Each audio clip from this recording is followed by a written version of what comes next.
Would you believe me if I told you?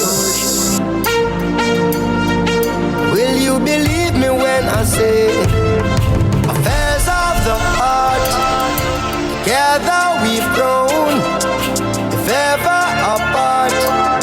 All I want you to know is your love is life-changing, and I wouldn't be the same without you. Whoever. Welcome back to Weekend Smile, guys. If you've just had a baby, right? And you feel like the spark in your relationship has dimmed a little, don't worry. You're not alone. It's completely normal. And for most couples, temporary, because between that and sleep deprivation, you know, the new roles and all this focus on the baby, romance can take a backseat. So you know what? We've got you covered. True. Adrian? Yes, we have now joining us to talk about how couples can reconnect and reignite that flame. Licensed clinical neuropsychologist, big word, Dr. Marlon Simpson. Sir, why may I bite up your name? Good morning to you. Morning to you, sir. How are you? She getting a little nervous because you know, she not gone on the road. Me, I just tell her I don't reach down Jubilee yet, so I'm nervous. Try to help her out, but she does not. She does act, you know. Maybe you've been acting for a while, you know. No. I figure more or less the day when that happens, I'm going to use that picture. You remember that picture of us? Oh, yes, it's true. And I was rubbing your belly. Yeah. Until then, sir. But you know what, Doc? Thank you so much for coming. I was saying to you a while ago before we got inside the studio that this particular area of discussion is one that we are afraid to have, even though a lot of us are going through it, right? Right. So, take us from the top now, Doc. How common is this really? Give us the numbers, really. Yeah. It's very, very common. I would say about 60 to 70% of couples actually experience a decline in their relationship post-baby. So baby come into the picture, everything kind of goes out the window. It's feeding, it's looking after the baby, everything is about the baby. But the irony, though, Doc, is that you think a new human being in the family bring you closer, right? Exactly, because each of you participated in the child, you know, coming out. Right? So I would think you guys would just continue the participation, but the truth is that that's not usually the case, right? Right, that's true. Yeah. That's true. So I mean, people think that, everything is the same, it's normal, but then they notice some small things. And when they notice these smaller things, they gradually get bigger and bigger. But they just don't acknowledge it. Yeah. So it is a real problem. But what is the spark really, though? Are we talking about maybe just the physical connection between the couples, or is it the time that mom is now spending with the baby and not giving to husband maybe? Or it could be vice versa, because maybe mom is going through postpartum and doesn't want anything to do with the child at the moment, so daddy has to step up. What exactly are we saying or referencing when we say the spark? So we're looking at pre-baby, pre-pregnancy. Yeah. What was that like? What was the relationship like? Were there small dates, you know?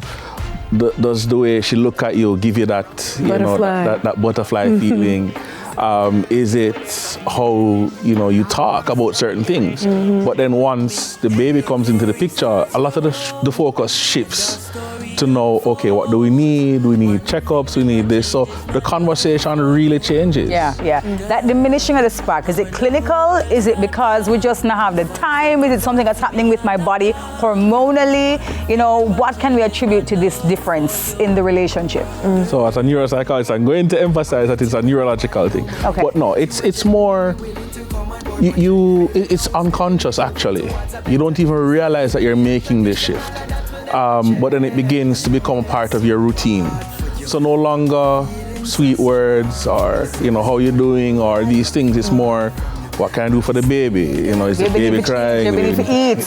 Yeah. And so the conversation even shifts as well. So it's more, you're not doing this. You're not doing this enough. You're not helping me. You're not. And so the conversation becomes negative. Yeah. But what kind of resentment that can build in the relationship, though? Because some people would say, I can't look at you the same because what I was attracted to as a man is no longer there. Those are mine. How do you give this to this child now? The baby's now sleeping in between us. I can't even touch you no more. Things like that. So that can build kind of like over time resentment of not wanting to maybe be around the person. It can. So you find, I mean, I don't necessarily have the statistics for that, but you will find that males or the fathers tend to be a little bit jealous of the baby. You know, baby is getting more attention, more of mommy. It's no longer just me and you. There's a third person in the picture. And some persons don't realize that, hey, it's not just a new human being. This is a part of you.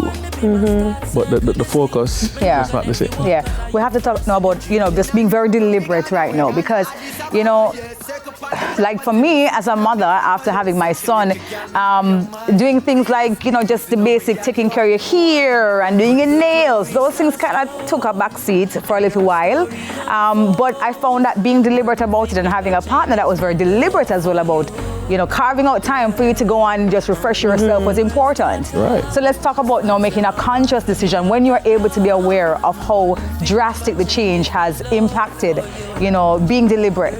Let's talk about, you know, choosing that when you become aware of it. All right, so actually, one of the best things to do is something that we always say don't do. Major in the minor. You know, 10 minutes a day, you dedicate the same 10 minutes a day. Whether you just grab something to eat, could be cup noodles, it could be just a slice of bread, but you're sharing that time together. You know, a little 20-second hug, same time every day.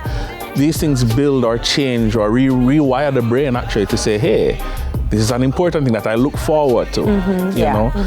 So it almost becomes a part of our everyday behavior. Saturday, we know is what kind of day? Soup day. Sunday, Monday, Sunday, Monday. So it's the same thing. The brain then says, oh, but I'm looking for that hug, that connection with my partner every day at that time. So it's not necessarily trying to do everything that you did prior to having this baby, but finding new ways of still trying to connect once baby is here. Right, right. Being conscious also of the language that we use around each other. You forgot to do this. You forgot to say that. It's more, all right, how can I help you to remember some of these things? You know, I noticed that you rub my feet at 10 seconds extra, and I appreciate that. So it's the small things you celebrate. When you're feeding the baby, spend time with your partner as well. Have a little talk, you know. Hey, how was today? All right, today was rough, today was good, today was horrible. And you kind of share those small moments. Like being more caring than you are accusatory, right? Right. Yeah. Let's talk about though, because you have some of these situations that, of course, we can do all we can, but then maybe we need medical help. At what point in time do you think that we need to say, listen, let's go to a doctor, let's find out how we can actually figure out what's happening with us? If you're majoring in the major, you're not the same person. You are this, you're that, and then our children begin to pick up these things. As young as they are, you may find that they're crying more, they're more irritated. It's a sign that they know what's happening and they're uncomfortable with it. So you kind of want to look at it from that perspective. The minute family becomes overly involved in a relationship.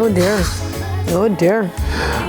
and lastly, it's if other people are telling you, hey, I think you kind of need some intervention, there's some things going on, don't take it offensively. They just want you to get the help that you need.